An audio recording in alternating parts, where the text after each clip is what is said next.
can probably do some jankier builds. So this is going to be a Zerg vs Zerg, guys. So I'm going to show you a way to play on small maps. Good luck, have fun, Mr. Mino Minalo. And this is going to be a way where you skip Zergling speed. Because it's such a small map, you can get value out of Ling speed, but you're going to skip it just in the opening. And we're going to be trying to play a much more roach focused style. So you want to go pool first. And I might end up adding Zergling speed if I'm like, you know what, I just want to hit a big all-in attack, which is a very valid way of playing Zerg vs Zerg. Hit a big roach Ling timing, you know, transition off the back of it. But it all depends on how the game goes, and I will try and steer myself towards more upgraded roaches. So I'm going to go for an 18-second hatch. This should probably be a 17 hatch, to be honest. Like that drone doesn't really achieve so much. Defender's landing is special. He's like, oh fuck, what does that mean? You will find out. Okay, so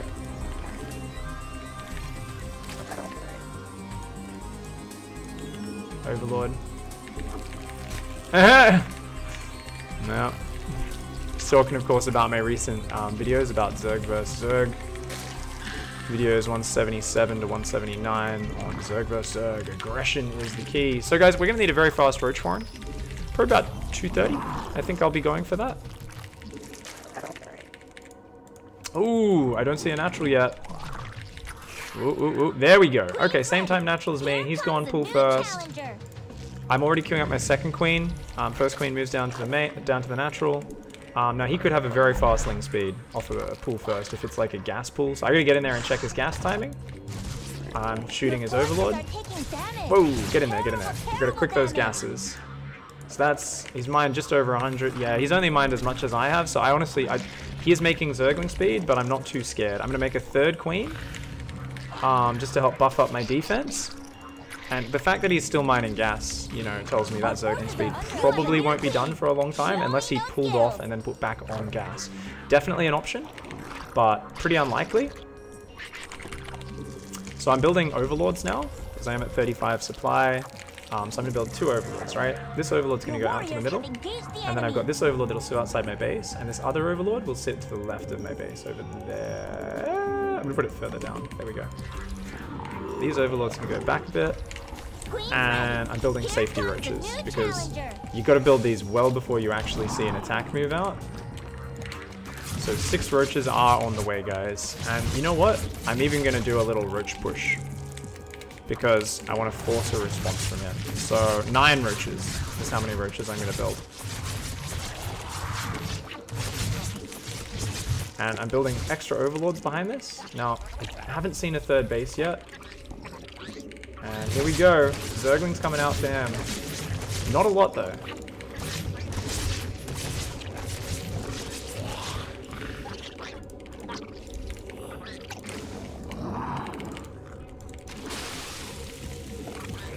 Now I'm going to make Zergling speed.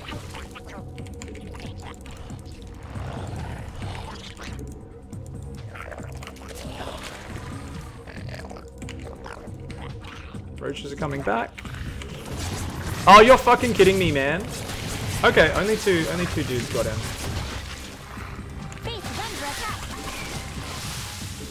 Now, why am I making Zergling speeds? Because otherwise he can play Ring Around the Rosy with me with these units. And he's just lost way too many Zerglings. So now I'm just massing roaches. I'm gonna keep these roaches on the left-hand side. And he's overbuilding units. So I'm swapping from I want to go kill you, which is what I would do if I didn't see any more units, to wait a second, you're still massing Zerglings? Oh, alright, buddy. So let's take a third base to make sure I have the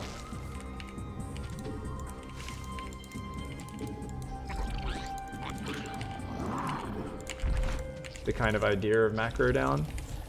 More roaches are on the way. Those rocks are down.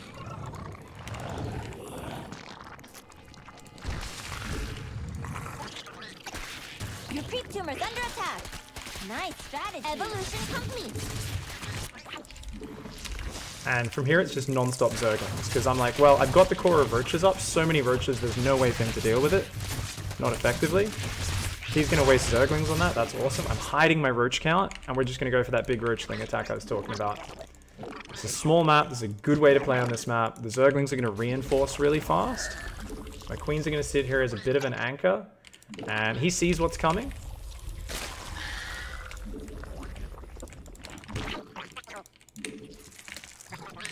Oh! Catch some of those Zerglings. And...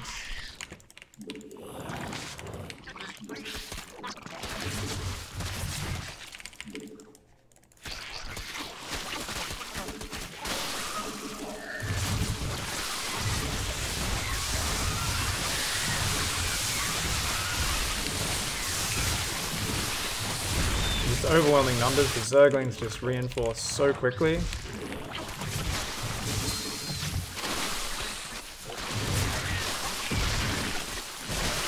Aggression is still the key.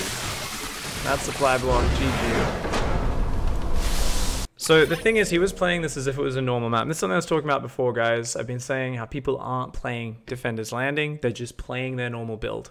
This is a small map, tiny rush distance. You got to play a little bit differently. Now, he did play with the pool first, which is a bit safer. But other than that, it was like, let's just get Zergling speed. Let's get Baneling tech. Let's take a fast third base. And then there was me on the other hand who was saying, you know what, Roaches are such a bigger threat because they take so much less time to get across these small maps. So skipping Zergling speed and giving up that mobility is not nearly as important on these maps. So as the Zergling player, you need to really toe the line of greed to not fall behind. Going for things like the Baneling nest here, it achieves absolutely nothing. And he has no scouting because he's busy just chasing my Zergling with his 2-lings, right? So he doesn't know what he's up against at all. He has no information, whereas I know, okay, it's Zergling speed, but I don't think it's a crazy fast Ling speed because I checked the gas. I think he's playing pretty normal. I didn't know about the third base just yet, but you're going to see me reposition my Overlord down a little bit. And that'll just going to spot that third base and be like, oh, you're just taking a third. And here he goes for basically my standard build. Let's do a Ling Bane pressure and drone up behind it. And he realizes, wait a second, this is a really scary Roach bush, and he's going to have to build more units just to stay safe. He's dropping a Roach Warren, building more Zerglings, but guess what? I'm actually just droning behind this. This is a fake push. Now, he did a good job of positioning here where I'm like, oh fuck, and if he got up that ramp, then I would have been in big trouble, and he kind of almost got up the ramp, but then I fixed it. 34 drones versus 26 is his big problem. And I've already said, you know what? If he's committing to all this Zergling attack, I know I'm already ahead because I'm already droning and I know my Roaches will stop his attack. So if I'm already ahead, what will I do? Well, you know what? Let's go for a few more drones, which is what I did at first, but let's get Zergling speed and let's just go kill him. So you say, I've been mining more resources, I've taken no damage, your Zerglings have achieved nothing, you're going to have to drone hard to catch back up, but before you get enough time for those drones to kick in and pay off in terms of income, I'm going to move across the map and you shouldn't be ready for me because I simply have harvested more resources this game, and what I have invested in units, I've invested in better quality units. He's invested in his Zerglings. They don't really help that much. Yeah, sure, I'm going to build Zerglings to reinforce, just to add a real punch to my attack, but I'm going to have that core of Roaches out. And this is that situation I'm talking about, guys. He's building a lair. This is not something he needs right now. All he needs is numbers because he's 3 base versus 2, so he should just be focused on Roachling. Just Roachling. Just try to defend, get as many Roaches as possible.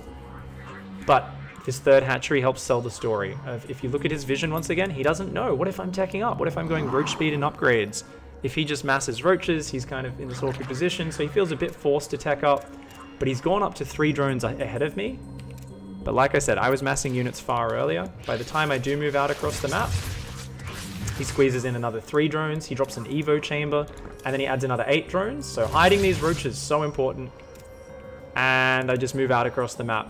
And what might have been a close push if he didn't drone so hard, and I would have probably droned behind this if I wanted to play it safe. I was just going non-stop Zerglings this time because I felt like I could definitely kill him. Then it might have just transitioned into a normal game after this attack if I was droning behind it. But as it is, he just does not have the numbers. I get in there and overwhelm him because I skipped Zergling speed, I skipped the Baneling nest, went straight into Roaches, took an early drone lead off the back of the threat of those roaches combined with their defensive abilities. And just, you know, overwhelming numbers, no way to lose that fight. GG. Well played.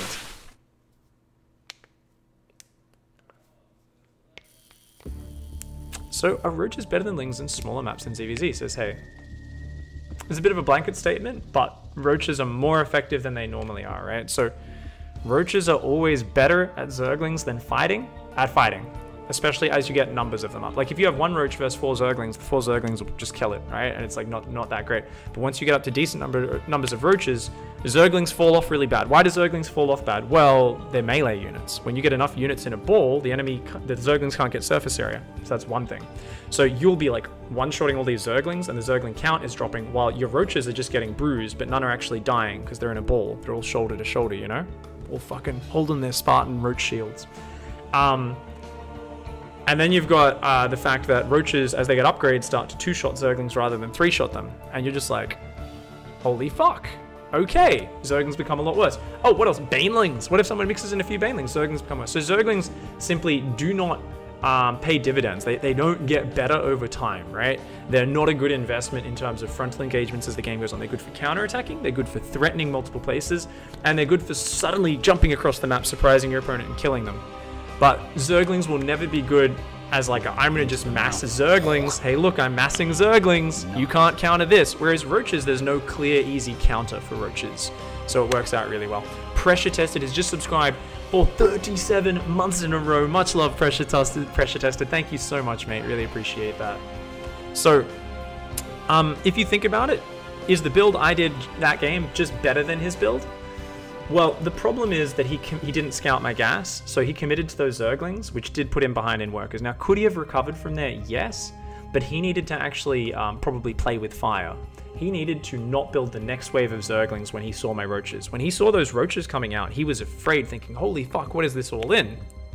And he goes, whoa, because he has no idea if I'm droning my natural. He has no benchmark to know how much is behind that roach bush. He doesn't know I'm droning.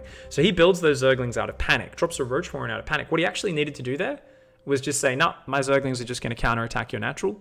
I know I'm going to pull you home because I just know that, and I'm just going to drone really hard behind this, and I'm going to catch up and use that extra production on that third base, as well as the better, you know, spread on drones to catch back up in economy over the next minute or two, right?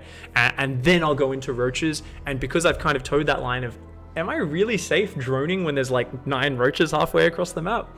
That's where he gets back in that game. But the real thing that undercut him, because he couldn't make those good decisions, is because he didn't have any scouting, because his zerglings didn't go across the map. So he couldn't make a good decision. He was surprised and blindsided by what I did. So scouting is very important to make good decisions. I don't think either build is better.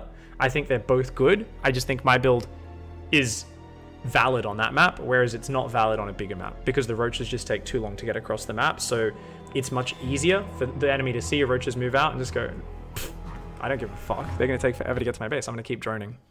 Put down a spine crawler. Yeah, your roaches turned around. I knew they'd turn around. Cancel spine crawler. Like you know, you can be a lot cockier against these early roach pressures on bigger maps.